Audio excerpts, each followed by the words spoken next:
हे दोस्तों, Vilfredo Pareto एक Italian economist थे जो 1897 में इंग्लैंड के वेल्थ डिस्ट्रीब्यूशन और इनकम के बारे में पढ़ रहे थे। ये पढ़ते हुए उन्हें एक अजीब बात पता चली कि इंग्लैंड की ज्यादातर जमीन और पैसे बस थोड़े से ही लोगों के हाथ में थी। इनफैक्ट बस 20% लोग इंग्लैंड के 80% जमीन और पैसों के मालिक थे।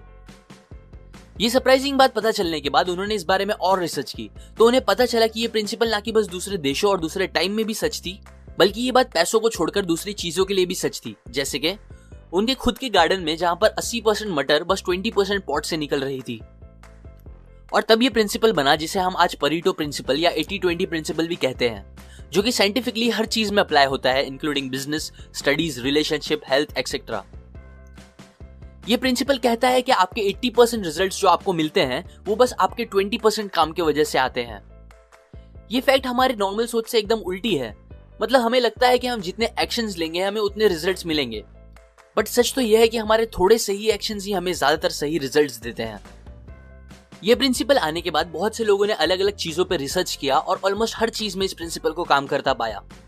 एग्जाम्पल, 20% ऑफ क्रिमिनल 80% क्राइम के लिए जिम्मेदार होते हैं। 20% ड्राइवर्स की वजह से 80% एक्सीडेंट्स होते हैं। 20% शादीशुदा लोग 80% डिवोर्स का हिस्सा होते हैं। 20% रोड्स पे 80% ट्रैफिक होता है। 20% कपड़े हम 80% टाइम पहनते हैं। और ऐसे ही कई एग्जाम्पल्स हैं जो मैं चाहूं तो बस बोलता रह जाऊं। चलो थोड़े से और बता देता हूं। बस 20% शराब पीने वाले लोग वर्ल्ड वाइड 80% शराब पीते हैं। 20% जमीन 80% फूड और मिनरल देती है। 20% बादल से 80% बारिश होती है। 20% एक्टर्स को 80% पब्लिक अटेंशन मिलता है। 20% साइंटिस्ट 80% चीजों को डिस्कवर करते हैं। और अभी के लिए लास्ट, 80% बुक्स जो बिकती है वो बस 20% ऑथर्स की होती है। अब नंबर्स थोड़े आगे पीछे हो सकते हैं, लेकिन प्रिंसिपल हर जगह यही बोलता है कि कम चीजें ज्यादा आउटपुट देती है। 80-20 प्रिंसिपल हमें ये नहीं सिखाता कि हमें काम नहीं करना चाहिए या ऐसा कुछ, बल्कि ये हमें सिखाता है दैट हमें वो काम करना बंद करना चाहिए या उन पे कम फोकस करना चाहिए जो काम हमें बहुत कम रिजल्ट्स दे रहा है, और वो काम ज्यादा करना चाहिए जो हमें ज्यादा रिजल्ट्स दे रहा है। बिजनेस के लिए बात करें तो ये लॉ सबसे पहले बिजनेस रिलेटेड चीजों के लिए ही यूज किया जाता था, बट फिर बाद में ये प्रिंसिपल सब चीजों के लिए यूज होने लगा।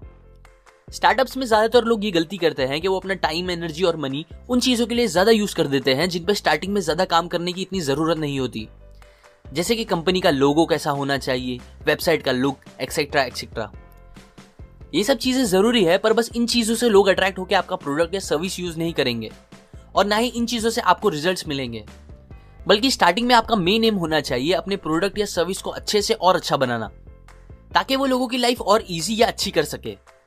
और ये करने के बाद आपको मार्केटिंग और दूसरी चीजें करनी चाहिए, और वो भी बस उन 20% प्लेटफॉर्म्स और चीजों पे ध्यान रखते हुए जहां पर आपको मैक्सिमम रिस्पॉन्स मिल रहा है। कुछ और बातें जो आपको याद रखनी चाहिए वो है दैट आपके 20% क्लाइंट्स आपके 80% प्रॉफिट का हिस्सा होंगे। वैसे ही 20% ऑफ क्लाइंट्स 80% कंप्लेंट करने वाले होंगे। सो इन 20% लोगों पे आपको अच्छा फोकस करना चाहिए, और एट द एंड सब कुछ अच्छा करने से ज्यादा बस उन 20% कामों पे ज्यादा फोकस करो जो आपको 80% रिजल्ट्स दे रहा हो। 80-20 for social life and happiness. पहले मुझे लगता था कि मेरे जितने ज्यादा दोस्त रहेंगे मेरे लिए उतना अच्छा होगा, और इसीलिए मैं सबसे दोस्ती करता था और सबके साथ टाइम स्पेंड करने की कोशिश करता था।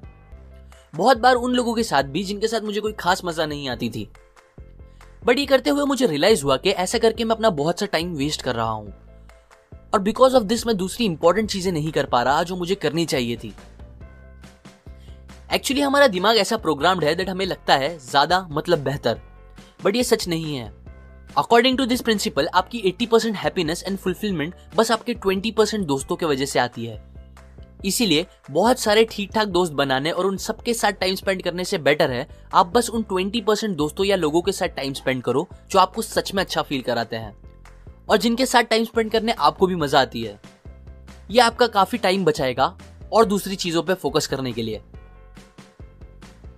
80-20 प्रिंसिपल फॉर स्टडीज। मेरा एक दोस्त था जो एग्जाम टाइम में सारे दिन और कभी कभी पूरी रात जाकर पढ़ाई करता था, और दूसरी तरफ मेरा एक और दोस्त था जो दिन रात मिला के बस अराउंड 4 से 6 घंटे पढ़ाई करता था।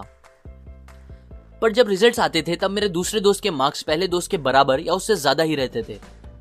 वो समझाता था कि वो ज्यादा पढ़ाई नहीं करता, लेकिन मेरा पहला दोस्त उसका यकीन नहीं करता था। लेकिन मुझे पता था वो सच बोल रहा है। मेरा दूसरा दोस्त पहले दोस्त से ज्यादा स्मार्ट नहीं था, पर वो अनजाने में ही 80-20 प्रिंसिपल का यूज करता था दो चीजों को लेकर, जिसकी वजह से कम पढ़ के भी उसके रिजल्ट्स अच्छे आते थे। पहली चीज जिसमें वो 80-20 प्रिंसिपल यूज करता था वो ये था कि पढ़ना क्या क्या है। मेरा पहला दोस्त एंड में सब क्वेश्चंस पढ़ने की कोशिश करता था, जिसकी वजह से सब पढ़ने के बाद भी उसे एक भी आंसर अच्छे से याद नहीं रहता था और पेपर में वो आंसर्स प्रॉपरली भी नहीं लिख पाता था। जबकि दूसरा दोस्त पिछले क्वेश्चन पेपर्स और टीचर्स से जो सबसे इंपॉर्टेंट क्वेश्चंस रहते थे वो पता कर लेता था, फिर उन्हें ही एकदम अच्छे से याद कर लेता था और उसके बाद दूसरे क्वेश्चंस पर फोकस करता था। दूसरी चीज जिसमें वो 80-20 का यूज करता था वो था पढ़ाई के टाइम को लेके। पहला दोस्त दिन भर रात भर पढ़ने की कोशिश करता था, पर क्योंकि इंसान एक साथ अचानक से किसी एक चीज पे ज्यादा टाइम तक फोकस नहीं रख सकता, इसीलिए पढ़ते टाइम उसका भी फोकस दूसरी चीजों पे बार बार जाता रहता था, जिससे कई घंटे पढ़ने के बाद भी उसकी क्वालिटी स्टडी नहीं हो पाती थी। दूसरे दोस्त को पता था कि वो सुबह से रात होने के बीच तक ही अच्छे से पढ़ पाता है और उसके बाद नहीं, तो वो उसी टाइम पे अपना पूरे फोकस के साथ अच्छे से पढ़ता था, बाकी सारी चीजें साइड करके। वो बीच बीच में काफी ब्रेक्स भी लेता था जब उसे लगने लगता था कि उसका फोकस खत्म हो रहा है, और फिर कुछ और चीजें करके, जैसे कि घर के बाहर एक वॉक लेके या कुछ और करके जिससे उसे फ्रेश फील हो, वो करके वो वापस पढ़ना स्टार्ट करता था। यही कुछ चीजों की वजह से उसका रिजल्ट्स कम पढ़ के भी दूसरे दोस्त से अच्छे आते थे। सो टू कंक्लूड दिस वीडियो, आपका काम यह है कि आप वो 20% सर्च करो अपने हर काम में और उसे एकदम अच्छे से करो। ये करने से आपको आधे टाइम में डबल रिजल्ट्स मिलने लगेंगे और आधा टाइम फ्री भी मिलेगा, जिसे आप दूसरी इंपॉर्टेंट चीजों के लिए यूज कर सकते हो और खुश रह सकते हो। बहुत से लोग मुझसे पूछते हैं कि मैं इतनी बुक्स कैसे पढ़ लेता हूं। सच बोलूं तो मैं पूरी बुक हर हफ्ते नहीं पढ़ पाता, पर हाँ, मैं इजीली हर हफ्ते एटलीस्ट एक बुक सुन जरूर लेता हूँ, उसकी ऑडियो बुक लेके। पर्सनली मुझे ऑडियो बुक्स बहुत पसंद है, बिकॉज टाइम निकाल के पूरी बुक्स पढ़ना कभी कभी मुश्किल हो जाता है, पर ऑडियो बुक मैं इजीली ट्रैवल करते टाइम या किसी का वेट करते टाइम या कभी भी हैंड फ्री लगा के सुन लेता हूँ जब दिल करे। आपको भी ट्राई करना चाहिए।